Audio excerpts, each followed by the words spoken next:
quality of speaking or a particular style of speaking. And our first speaker today is Andrew Cretella.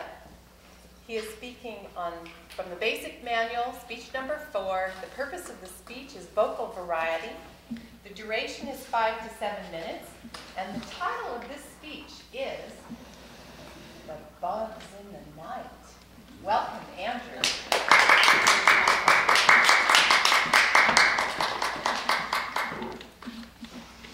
It was a night much like any other night, when all of a sudden, the stillness was shattered by the little boy's scream. His parents sprang from their bed, ran to his room, and threw on the light. The father sat on the edge of the bed and he said, "What's the matter, buddy?" The little boy was cowering under the covers. "It's the bugs," he said. "What bugs?" said the father. "Where?" "They're all over the place," said the boy. The father said, "I don't see any bugs." The little boy lowered the covers and looked around. The father drew closer, looked him in the eyes, and said, "Do you see any bugs?"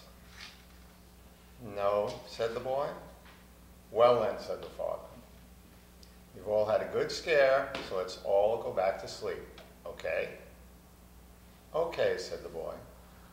The mother and father tucked the boy in and kissed him goodnight. As he turned out the light, the father turned and said, "I'll be right down the hall if you need me, buddy. Good night." "Good night," said the boy. But it was not a good night. He couldn't sleep. The boy lay there in the bed. He was wide awake. His eyes were wide open. All he could think about were the bugs. It made his skin crawl. He lay there in the darkness, listening to the sound of his own heart. After what seemed like an eternity, he slipped out of bed and walked down the hall to his parents' room. He stood just outside and he called out, "Mom, Dad," but there was no answer. He called again, "Mom, Dad," still no answer. He stepped into the room and he called a third time, "Mom, Dad," and still no answer. He reached up and he turned on the light. He looked at the bed, and all he could see were the covers. They seemed to be moving ever so slowly. He reached out with his little hand and grabbed the covers, and he started pulling them towards him. And as he did that, he stood on tiptoe, looking for any sign of his mother and father. But as he pulled the covers towards him, all he could see were millions of shiny little black bugs crawling all over each other. The little boy closed his eyes, threw his head back, and he screamed. But this was no ordinary scream.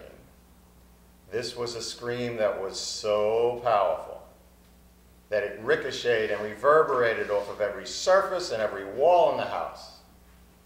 This was a scream that was so powerful that it shook and rattled every single window in the house. This was a scream that was so powerful that it actually woke the boy up. He sat up. He was in his own bed. The morning sunlight was streaming in through the nearby window. It was all a dream, he thought. Or was it? "Mom, Dad," he called out. But there was no answer. "Mom, Dad," he called again. Still no answer. "Mom, Dad," he called a third time. "What is it?" said his father from the next room. "What's for breakfast?" said the boy. And he didn't even wait for an answer. He dropped back down onto his bed and pulled his covers around him. He was safe and secure in his own bed with his parents nearby. He was positively giddy with relief, and a smile played on his lips. He had a secret he would share with no one. It was his and his alone. Perhaps one day he would share it with friends in the right situation. But until that day, he, and only he, knew the strange tale, the horrible tale, the weird, wacky, and wonderful tale of the bugs in the night. Happy Halloween.